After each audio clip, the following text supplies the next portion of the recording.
Hey, it's Liz DiAlto, and this is the Untamed the Wild Soul Woman podcast. From body image, sex, spirituality, money and relationships, to motherhood, creativity, business, communication, and desire, Untamed the Wild Soul Woman is the place to come for real stories and powerful advice to help you reclaim and redefine womanhood in the 21st century. Elizabeth DiAlto here, your host for the Untamed the Wild Soul Woman podcast, coming to you with an Ask Elizabeth episode this week. Before we dive in real quick, if you're listening in real time, go to untameyourself.com/freedomin44. That's freedom, I-N, the number 4, the number 4.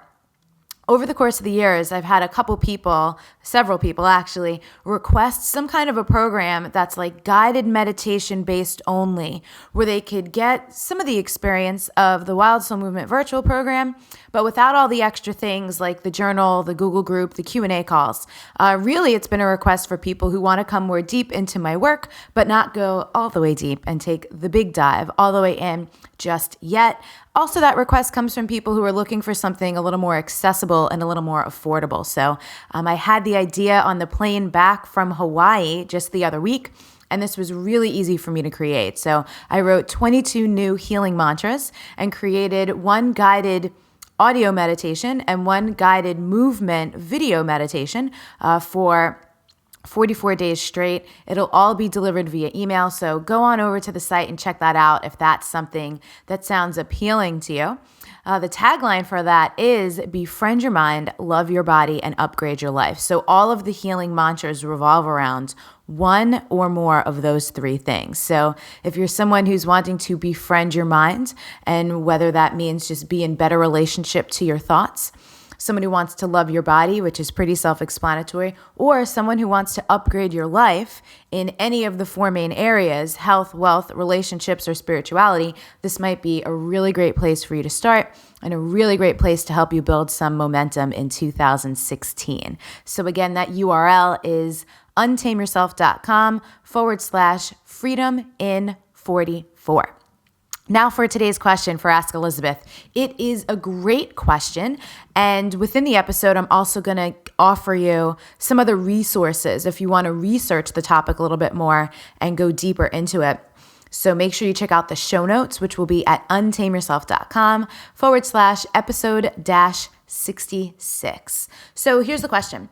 As I've gone deeper into developing my spirituality and understanding the wisdom my body has, I've begun developing, or perhaps awakening, more of the traits that are often labeled as empathic or highly sensitive.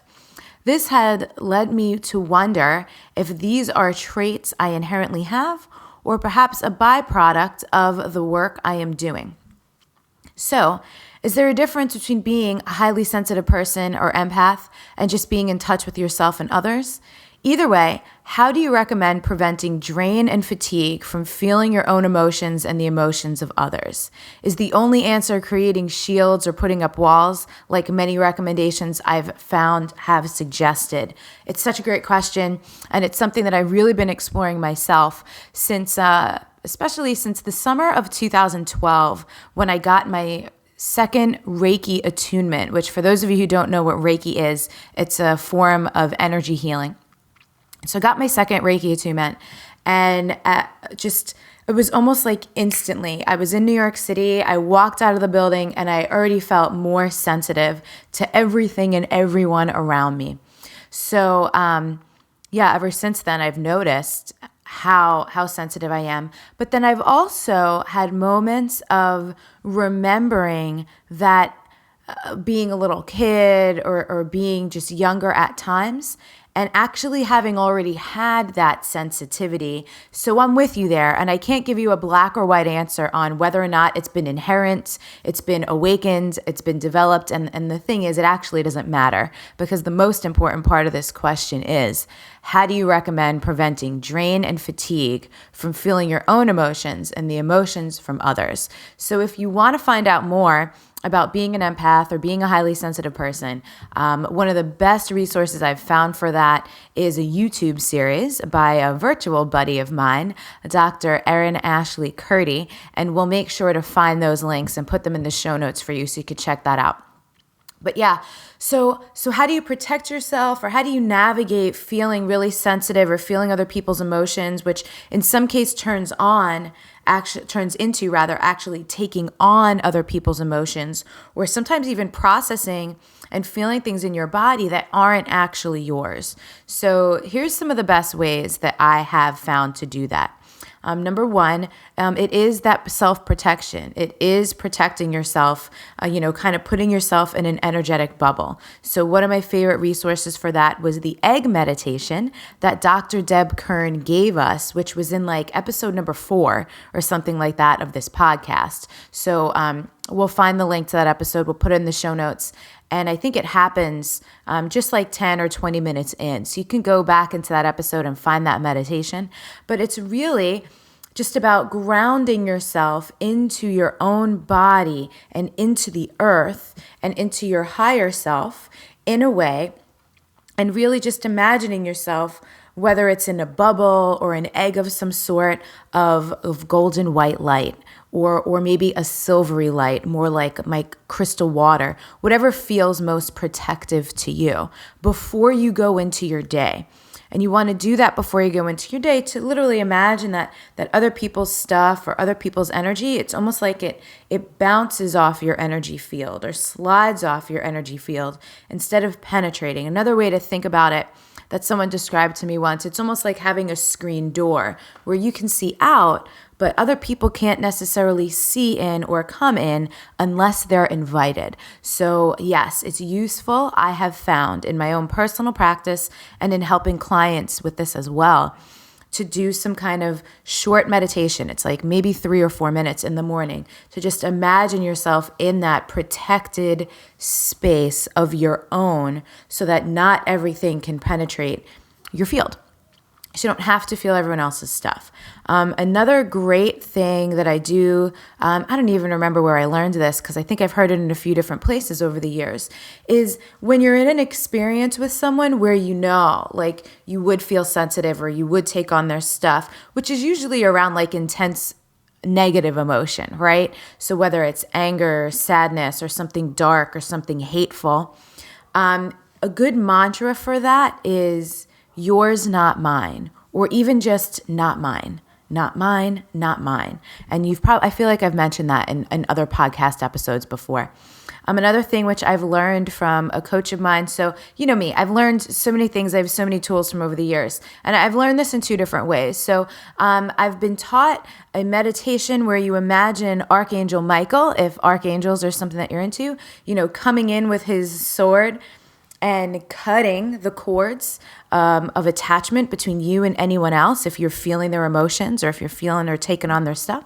And even more simply, my coach Siobhan recently taught me to just make your hands like karate chops and just do this cord cutting motion. So to imagine that you're just cutting the cords of attachment between you and anyone else's stuff that you don't want to be carrying. And don't worry, you can't cut the cords of love. Okay, so love can't be cut, but anything else that isn't love can totally be cut. So if you're not watching, you take your hands like karate chops and you basically just chop, chop, chop, chop, chop in the front of your body. Another thing, again, if you're into archangels or perhaps I love connecting with, various deities as energy forms as they relate to spirituality. Sometimes I'll imagine, instead of that egg or that bubble to protect myself, I'll imagine Archangel Michael or the goddess Isis, because they both have these really big, powerful wings, wrapping their wings around me and being protected by, that divine being of light and love. So that's really useful in terms of protection. But what do you do once you already feel like you're feeling other people's stuff? So cutting cords is always a great first thing to do. But I also highly, highly recommend taking salt baths. And I recently learned the difference between taking an Epsom salt bath or using regular salt like a table salt. If you're using a table salt, you want to use something that doesn't have any of those binders in it. But Epsom salt is a great bath for muscle tenderness and soreness. So aches and pains in the physical body. But if you actually want to use it to clear your energy field or like clear out the emotions or clear yourself out from picking up other people's stuff, you just want to use regular table salts or even like a Himalayan pink salt or something like that. Or if you live near the ocean, just go spend some time in the ocean, because that salt water is very, very healing and very, very good for clearing out your field and clearing out other people's stuff that you might have picked up. So that's another thing you could do. But then also too, shaking it out. So the other week on Facebook, and we'll find a link to this video, I posted a video of literally just shaking. If you can see me, you see I'm shaking my arms right now. I'm shaking your shoulders, shaking out your legs. When you feel yourself being hooked or you feel yourself taking on other people's stuff, you literally can just shake it off. That's a very primal thing to do. This is what animals do. Like if an animal is getting chased by another animal and then it escapes, if you've ever seen a video or anything like that on like National Geographic, the animal will kind of just shake it off and then keep going. The animal doesn't cling to that thing. It doesn't operate in the world constantly remembering, where it's taken on other people's stuff. It just shakes it off and moves on. And those are wild animals, not domesticated animals, because domesticated animals have been tamed or trained. So just a very untamed, wild, primal way to handle when you're feeling like you're taking on other people's stuff or feeling other people's stuff is literally physiologically to shake it off. So shake that shit off. We'll find that link to that Facebook video in case you want to see a demonstration. If you are going to shake, just be really careful in the area of your head and neck. You don't need to like throw your neck all over the place. So you could shake things off. Something I also enjoy doing, again, if you're watching, you can see me do this, but if you can't, just visualize I have my hand on my shoulder and I'm wiping down my arm. I'm literally wiping down my arm as if I had something like some kind of gunk or goo or something on my arm and I wanted to wipe it off. That's another really great thing you could do as opposed to shaking it off, or you could really do both. Just like wipe it off, wipe your body down, and literally just imagine and set the intention that you're wiping off and you're clearing out any unwanted emotion or thought or thing or other people's stuff or negativity. So, that's what I got for you. And I find those things to be really effective.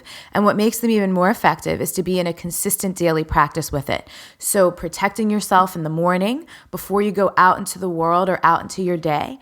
If you know you're going to be walking into a particularly intense situation, whether it's because of the people involved or the context of the situation, whether it's in your personal life, your professional life, or whatever, do it again. Protect yourself before you go into these things so you can really be fully whole in your own energy. And actually, as I'm saying that, I'm remembering one more thing.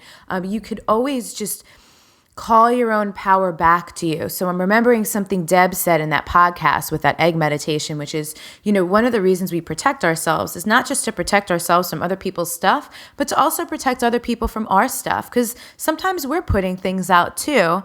Even the most well-intending, positive, spiritual, conscious, awake, however you want to label it, evolved of us, every once in a while, we still have some funky energy too. Like no one is perfect and we're all, doing our best every day. So that's another great incentive for protecting yourself. So you're not sending anything out for other people to pick up on either. So, I've given you some mantras. I've given you that meditation.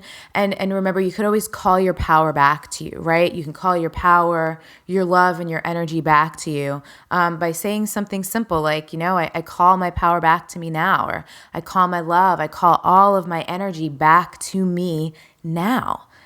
So that's another great way. So there's the protection element, and then there's the element of how do you cleanse yourself at the end of a day or even during a day, during, or after a situation where you're feeling things that are not yours or that are intense or that you want to put the intensity down. And to be really clear, I'm not offering this so you avoid your emotions or so you can numb or not feel things. But the question specifically was for those of you that are super sensitive, that know you're empathic and that know you're inclined to taking on other people's things. Think of it as like energy hygiene, right? You're keeping your energy field clean and clear and not just letting all that other stuff, funk it up. It's almost like the windshield of your car, right? If the windshield of your car had all kinds of stuff on it, whether it was bugs or dust or dirt or stuff from the road, you'd clean it off every once in a while to make sure you could see clearly and move forward. It's the same with your energy field. You don't need all that gunk. You want to be able to move through the world with clean and good energy. So, you do those things to protect yourself. You do those things to clear your field every day, or at least several days a week, whether it's the energy bath, shaking it out, cutting the cords, or wiping yourself clean. So I hope that really helps. If you have any tools or techniques or practices that you use and you want to share them with our community, go to untameyourself.com/episode-66 and leave them in the comments for us. So thank you so much, and we will talk to you next week. Bye. I'm not a fan at all of people being like, stop skinny shaming, stop fat shaming. Like, yes, like obviously in an ideal world, we wouldn't have any of that. But those photos of thin women in magazines and in media are not going anywhere. Right. So it's up to us as an individual to figure out how we want to feel about ourselves as a result of that. So for me, looking at if I look on the internet, if I go to Facebook right now and there's a picture of someone who is leaner than me and I start to feel bad about myself, that's my problem. Yeah. That's my issue. You know what I mean? Like I have some work to do.